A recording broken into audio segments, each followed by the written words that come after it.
Hi everybody, this is Scott Huggins with Shave Designs, and I want to welcome you back to the channel. This week I want to talk about marker fixtures and XYZ programming and a bit about how I integrated it through my show file to give a good use of like how I think this sort of thing has a real world example. There's some great videos already out there about how the basics of this work, but a quick review is to get in and using these marker fixtures is first you're going to have to come in and patch some marker fixtures. Here I've got roughly 14 that I use, and the ones we're looking at today are the solo 1 through 10s, right? The other thing you have to do is go into your fixture types and edit your profiles and make sure that the XYZ column here is marked yes. So for any fixtures that you might want to use, make sure that those two things exist. The marker fixture is to put a thing into the XYZ space, and the XYZ column there allows you to actually assign things to markers. So what a typical solo for me looks like before we get into all of it is I got a solo here. It is on, and I will typically grab my fixture next through these update, let's say a pan and tilt position, just like that. I'm going to set, I'm going to update, right? And that's the usual workflow, but I can also toggle in and out XYZ programming onto my solos. The way that I've done that is, again, through a macro doing some toggle bits. So here's what the macro looks like.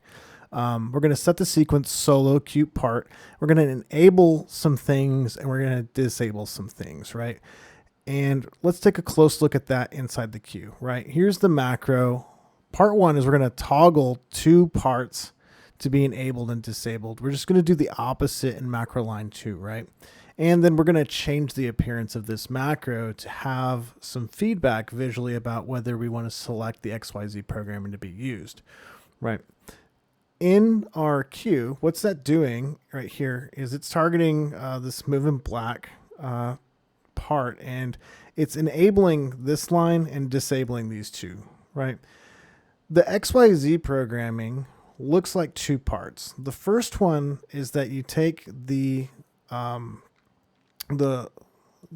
solo or the fixtures that you want to target to the marker, and you select them to be the marker in the position, right? And what that looks like is if we grab the solo 1 fixtures, you know, adding the XYZ column adds this marker here. We're going to select that. What I've done in my show file is I've created all these universal groups that have markers selected, right? So all of these different fixtures, you know, I make that a position. So it's a universal position.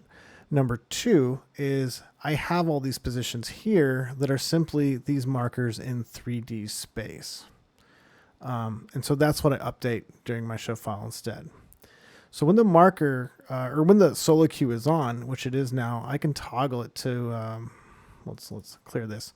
I can toggle it whether we want to use the XYZ positioning right there, or we want to use the normal method, right? And I get that visual feedback through the queue right here, right? And kind of the way this looks is, you know, I can take my solo markers and I can move them to different positions through the show file that are saved, right? So that's just a quick integration. And then, of course, to give you more inspiration, you might have other things that like toggle on whether the solos use color or no color, or gobos or no gobos. Really, it's all up to you. Anyway, I hope this inspires you to do more, and we'll see you there.